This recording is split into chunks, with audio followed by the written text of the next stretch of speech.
بسم اللہ الرحمن الرحیم۔ السلام علیکم ورحمۃ اللہ وبرکاتہ۔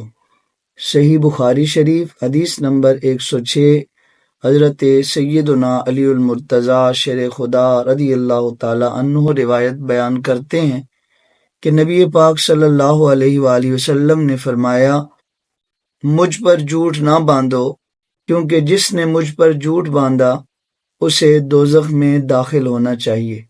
سامعین محترم، اس حدیث مبارکہ میں آپ نے سماعت فرمایا کہ پیارے نبی پاک صلی اللہ تعالی علیہ وسلم نے اپنی طرف سے حدیث بیان کرنے والے کے لیے سخت وعید کا اعلان فرمایا، لہٰذا امت مصطفیٰ علیہ تحیت و ثنا کو چاہیے کہ جب بھی پیارے نبی پاک صلی اللہ تعالی علیہ وسلم کے حوالے سے، حضور کی حدیث کے حوالے سے کوئی بھی بات کرے تو اسے تحقیق کر لینی چاہیے، اسے پڑھ لینا چاہیے، سمجھ لینا چاہیے، اور اس کے بعد وہ حدیث مبارکہ، وہ حضور نبی پاک صلی اللہ تعالی علیہ وسلم کا فرمان دوسروں تک پہنچانا چاہیے۔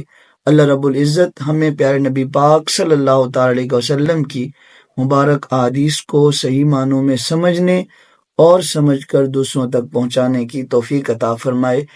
آمین ثم آمین۔